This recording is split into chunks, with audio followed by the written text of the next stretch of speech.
Scientists arguing about how life began. Take 1. 5,000 years ago, God created the earth. He made it the center of everything. And on that earth, he placed 2 of every creature. And he said, go forth, be fruitful, multiply. And they did, and it was good. Hello there, Charles Darwin here. Based on my decades of observation in faraway lands of finches and other such beasts, in addition to my colleagues' theories that the world is but hundreds of millions of years old, we can now conclude that species are not created by God, but change slowly over generations in a process that I will call evolution. And therefore, at the very first generation of animals, there must have been a warm little pond with small creatures inside it, and that pond created other such creatures, worms and such items. If you take small inorganic molecules and you zap them, they turn into small organic molecules. And thus, we have turned non-life into life. Now, there is a very special molecule, RNA. It is similar to the famed double helix of DNA.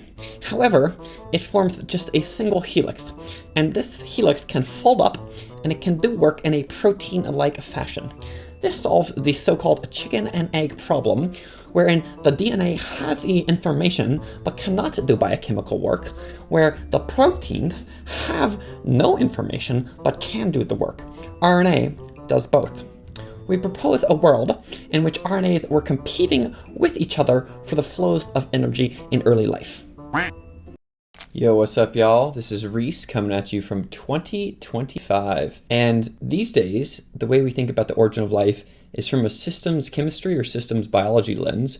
You're trying to understand all the proto-molecules and proto-cell behavior that you might need, and you try to create them all kind of at the same time. So it's not one solution, but it's many solutions all coming together. Play a clip from John Sutherland, who talks about this idea here. Let's check it out. But even a simplest cell is still quite complicated, because if you want to have a system capable of Darwinian evolution, you need informational molecules. If you want to do stuff and build things, you need building blocks and energy to do that with. It's difficult to make and replicate things without some form of catalysis, so you'd arguably want catalysis as well.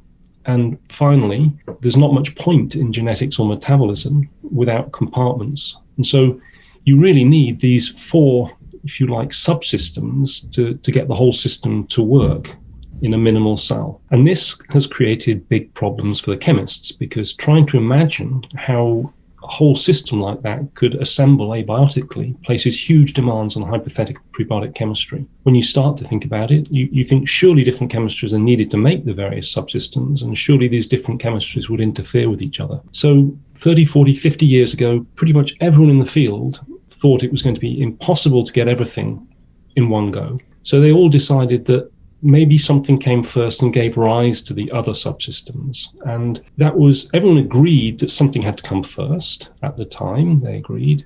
They differed as to what they thought would have come first. So there were those who recognized the importance of genetics in biochemistry, and so posited that a nucleic acid must have come first. And this gave rise to the RNA World concept. There were others who said metabolism is more important. This was because of their background. And so they said metabolism must have come first. And iron sulfur world, for example, has been proposed by such people. And there were others who said proteins must have come first, and still others who said membranes or coacervates must have come first. So I love this. This is such a great way to say, look, you can either be an information first person, where you have nucleic acid, RNA world, you need the information to build anything, or it's like, no. You need to have metabolism. Metabolism is the core energy behind all of life, and so you need to have the Krebs cycle or the reverse Krebs cycle providing energy for everything. Or you have the people that say stuff, no, you can't make anything without catalysis. You need to have proteins somehow. How do the proteins come into play? Or this final one of, oh no, you need membranes. How do you get membranes? You either need to get them from a mineral cell, or they need to kind of produce themselves. And so those 4 approaches also kind of, play into this little image here from Wikipedia, which is, you eventually get Luca, the last universal common ancestor. But before that, how do you get the protocells? How do you get the membranes? How do you get the polymers, those long chains of information, or, RNA or proteins, prebiotic synthesis? How do you actually get the feedstocks of these small metabolites at the very beginning? And so I think this is another good image that shows this.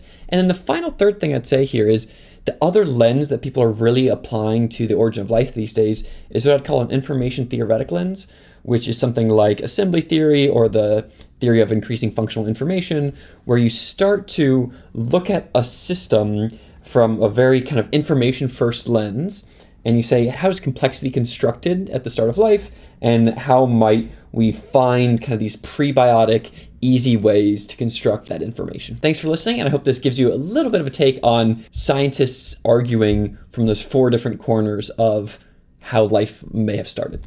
Thank you, as always, for watching, and thank you to Roots donors for supporting this channel. If you want to understand more about the past and how we got here, check out the previous videos here. And if you want to understand the future and where we're going, feel free to subscribe here. Hope to see you then. Bye.